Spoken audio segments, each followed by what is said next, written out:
Debjani Ghosh-Shrestha, Consultant ENT Surgeon at Bhagirathi Neotia Women and Childcare Center, Newtown, and also the Consultant Allergologist and Immunologist here. So today I'm going to discuss a very important topic, that is allergic diseases in children, because in the last few years we have seen a sudden rise in these cases in the kids we see every day, which includes respiratory allergies, that is asthma and allergic rhinitis, and allergic diseases of the skin, that is atopic dermatitis. So we can safely say that these conditions started increasing in children when they started moving indoors with the introduction of television and mobile phones. There was a decrease in physical activity and increase in obesity. But the most important thing that happened with this change is that they started getting sensitized to indoor allergens. So, what is the cause of these allergic diseases? So, we have to keep in mind that the most important thing is that allergy is a complex genetic disorder with environmental triggers.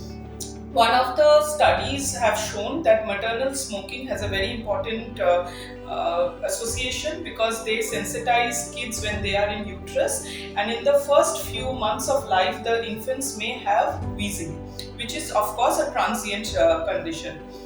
Moreover, lots of evidence is there presently to show that children who are sensitized to indoor allergens like house dust mites or animal danders, they develop bronchial asthma later on in their adult life. Finally, if we talk of outdoor allergens, then pollens as well as fungal spores are also important allergens. Finally, we cannot underestimate the importance of diet, because we have seen that children who have antioxidants or fish oils actively in their diet are normally protected from severe allergic conditions. So how do we diagnose a case of allergy? Normally symptoms are very important, so we need to ask the parents what is the onset of the symptom, how they are triggered, how they are relieved, how often they take place. Also, as doctors, we try to find out any specific allergen or trigger in the immediate environment of the child. In children, we see there is a specific course how the allergies happen. That is in infancy or early childhood. Normally, there is skin allergy, that is atopic dermatitis, or along with food allergies. And as they grow into the later part of the childhood, it becomes allergic rhinitis or asthma, and this is known as allergic march or atopic march. After that, we look at the certain signs which are very specific for allergy. That is, in eyes, there's normally a redness of the eyes, swelling of the eyes, cobblestone appearance of the tarsal conjunctiva. Nose, there may be a small crease on the top of the nose because the child is rubbing the nose regularly. In addition, there may be difficulty in breathing due to a deviated nasal septum, nasal polyps, hypertrophic turbinates. In the throat, there are recurrent attacks of adenoiditis, tonsillitis, or even postnasal drip is commonly seen. And in skin, we see certain reddish rashes or signs of atopic dermatitis. So once we suspect an allergic condition in a child, we go for some tests which are broadly divided into two.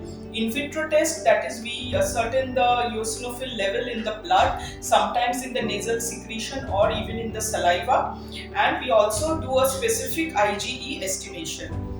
In the in vivo test, we normally do a food allergen challenge test, that is for food allergies, and we also do a skin prick test. So this is a test we are regularly doing routinely in Neotia.